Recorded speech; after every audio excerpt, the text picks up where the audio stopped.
Hello students, I hope you all are well. We have completed nuclear power station. Today we are going to start the non-conventional sources of energy, गैर परंपरागत ऊर्जा के साधन. These sources of energy cover solar, tidal, geothermal, hot spring, biogas. It is made up of plants and the animal waste and wind energy. जैसा कि हम इसको जानते हैं कि non convectional sources of energy जो है इसके अंतर्गत सोलर जैसे सौर ऊर्जा, टाइडल एनर्जी, ज्वारीय भूतापीय एनर्जी जो स्प्रिंग से बनती है और साथ में गोबर गैस. आज हम इसको पढ़ेंगे. These resources are eco-friendly. सबसे पहले तो ये पर्यावरण के अनुकूल है. cheaper, non-exhaustible and pollution free. ये एक बहुत ही सस्ती ऊर्जा के स्रोत है और साथ में ये जल्दी से एग्जॉस्ट नहीं होती है. ये जल्दी से ख़राब नहीं होती, इसको हम बार बार रिन्यू कर सकते हैं. These resources can help in solving the shortage of power in future. और इस तरह की ऊर्जा को जब हम उत्पादन करते हैं तो ये हमारे भविष्य की कमी को पूरा करती है. They will keep the environment safe and clean. ये हमारे वातावरण को प्रदूषित मुक्त करती है और साफ सुथरी रखती है.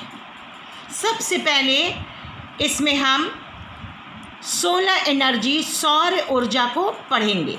जैसा कि आपने एक छोटे से चित्र में देखा कि इसमें एक प्लांट लगा हुआ है. ये जो प्लांट है ये आपने अपने स्कूल में भी कार्मल के आप प्राइमरी के हमने आपको ऊपर ले जाकर दिखाया था. आपने उस प्लांट को देखा है तो उसको देखने से आपको ये पता है कि सोलर एनर्जी या सौर ऊर्जा क्या होती है और उसका उत्पादन कैसे किया जाता है, उससे बिजली को कैसे बनाया जाता है.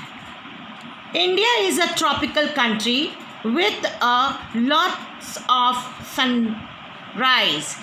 जैसा कि हम जानते हैं कि हमारे देश में अबेंडेंट बहुत ज़्यादा मात्रा में हमें सूरज की किरणें प्राप्त होती हैं.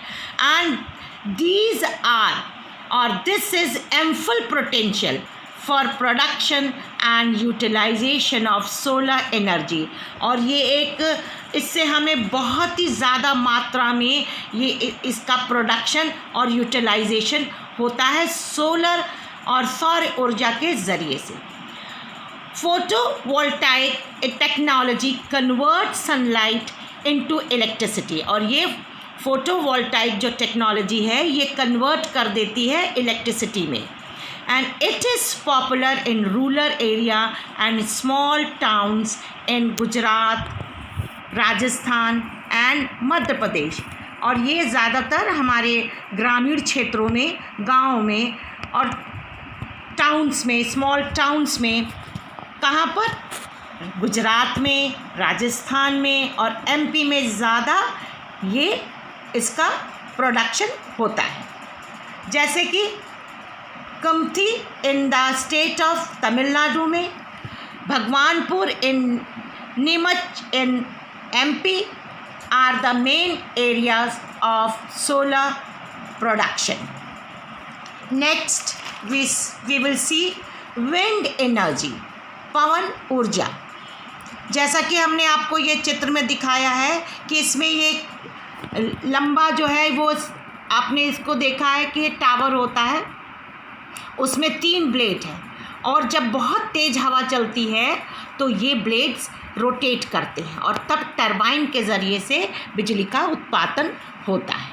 तो सबसे पहले हम देखेंगे कि विंड पावर और the wind energy is the use of wind to provide the mechanical power through wind turbine to turn electric generators and traditionally to do other work like milling and the pumping. जैसे कि हम इसको गांव में पिसाई, जैसे आटा चक्की होती है या गेहूं चावल जो भी चीज़ें पिसती हैं वो पिसाई के काम में, और पंपिंग पानी खेतों में या ज़मीन से पानी निकाल के, पंपिंग सेट का नाम आपने सुना है, खेतों में सिंचाई के लिए काम में आता। तो ये सब चीज़ों के लिए हम इसका इस्तेमाल करते हैं।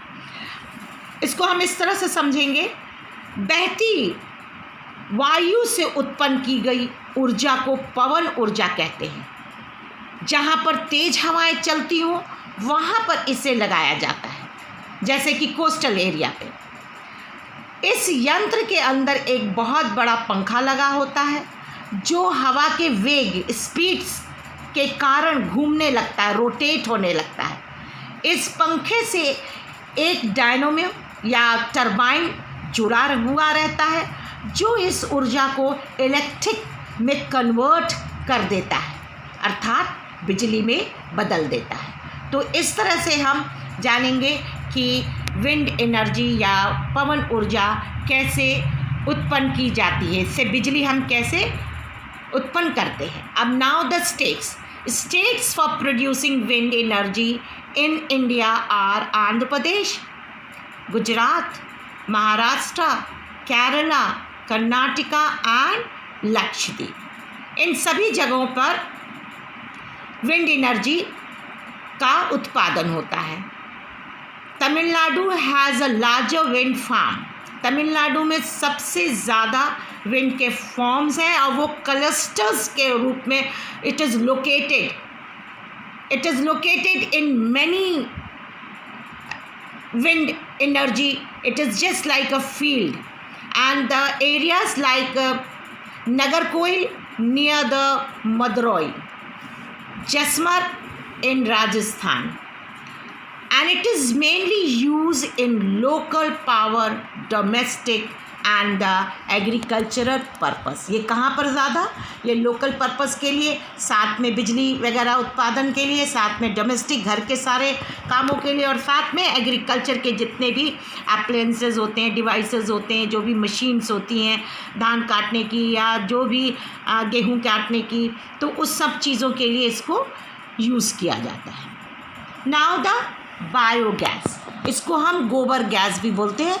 Biogas, farm waste, human waste and the animal dung are used for producing biogas for domestic consumption in rural areas. जैसा कि ग्रामीण इलाकों में झाड़ियों से, कृषि के अपशिष्टों से, पशुओं के या मानव जनित अवशिष्टों के उपयोग से घरेलू उपभोग करने के लिए बायोगैस उत्पन्न की जाती है।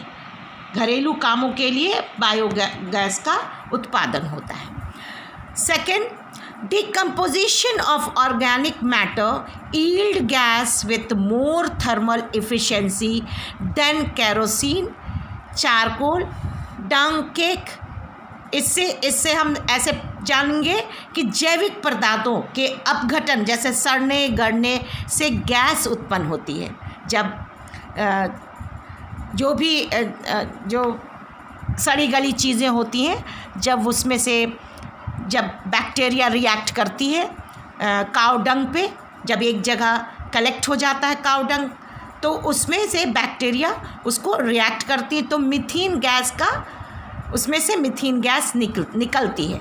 तो वो मीथेन गैस को हम पाइप के ज़रिए से उसको हम इन्वर्टर के या बिजली के लिए हम इसको इस्तेमाल में लाते हैं। सो हियर कि वो सड़ने से गलने से गैस उत्पन्न होती है जिसकी तापीय सक्षमता मिट्टी के तेल उपलो, जैसे कि आप कंडा वगैरह, जैसे जिसमें आप घाटी वगैरह बनाते हैं, जैसे गोबर को सुखा करके उसको कोयले की तरह या उसको जला करके खाना बनाने के लिए गांव में काम में आता है। वह चारकोल की अपेक्षा अधिक होती है। So biogas plants can be set up at municipal, cooperative and individual level. इसको आप जैसे बायोगैस का जो प्लांट है, संयंत्र है, वो क्या करते हैं, वो नगर पालिका के थ्रू भी प्लांट को लगाया जाता है। सहकारिता, कोऑपरेटिव सोसाइटी वाले भी लगा सकते हैं, या फिर निजी स्तर पे, या गांव के कोई बड़े लोग हों, वो अपना इंडिविजुअल अपने खेतों में भी उस प्लांट को लगाते हैं। और इट इज़ पशुओं का गोबर प्रयोग करने से, क्योंकि इसमें पशुओं का गोबर इस्तेमाल किया जाता है, तो इसलिए इसका नाम गोबर गैस प्लांट भी रखा गया है और इसको कहते हैं।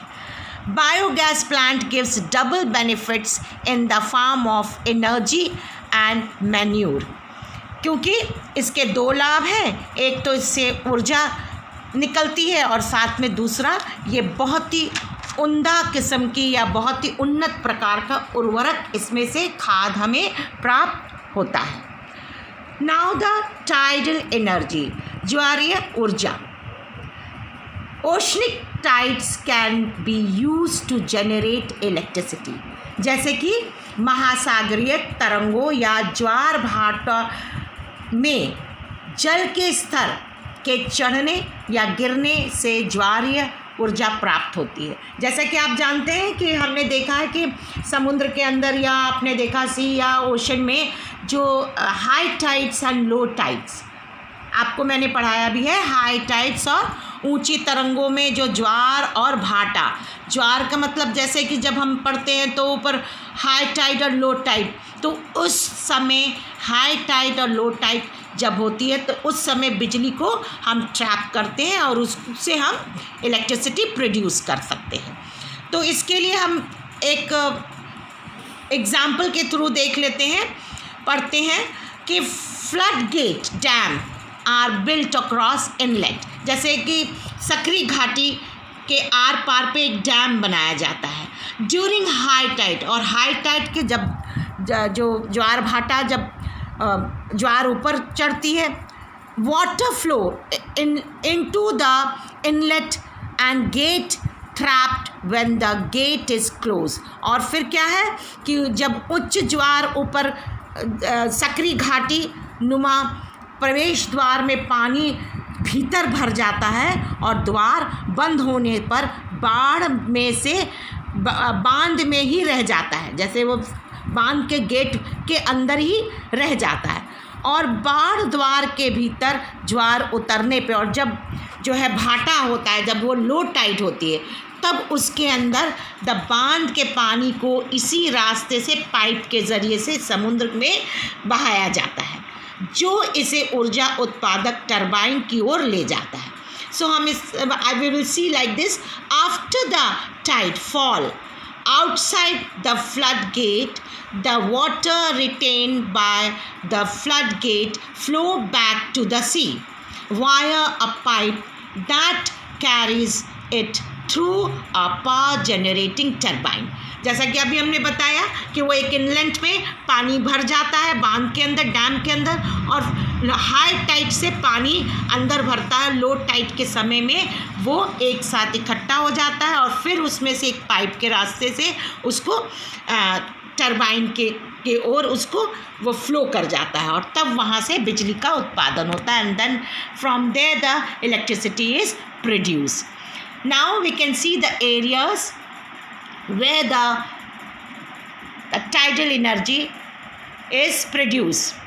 In India, the Gulf of Khambhat, जैसे कि भारत में खंबात की खाड़ी, and the Gulf of Kutch, Kutch की खाड़ी, तथा Gujarat on the Western Ghats, Western Ghat पे, पश्चिमी घाट पे, तट पे आप इस तरह के टाइडल एनर्जी के प्लांट्स को आप देख सकते हैं। And also Gangetic delta in Sundarban, Bengal की खाड़ी में, सुंदरबन में भी आप इस तरह के प्लांट्स को देखेंगे। In West Bengal provide ideal condition for utilising tidal energy, और ये इसके द्वारा ऊर्जा उत्पन्न करने की बहुत ही आदर्श दर्शाए, मतलब बहुत ही आदर्श तरीके से ये प्लांट्स को वहाँ लगाया गया है। Thank you student. Now till here only we are going to study. Next we will study geothermal energy in next video. So thank you and God bless you all.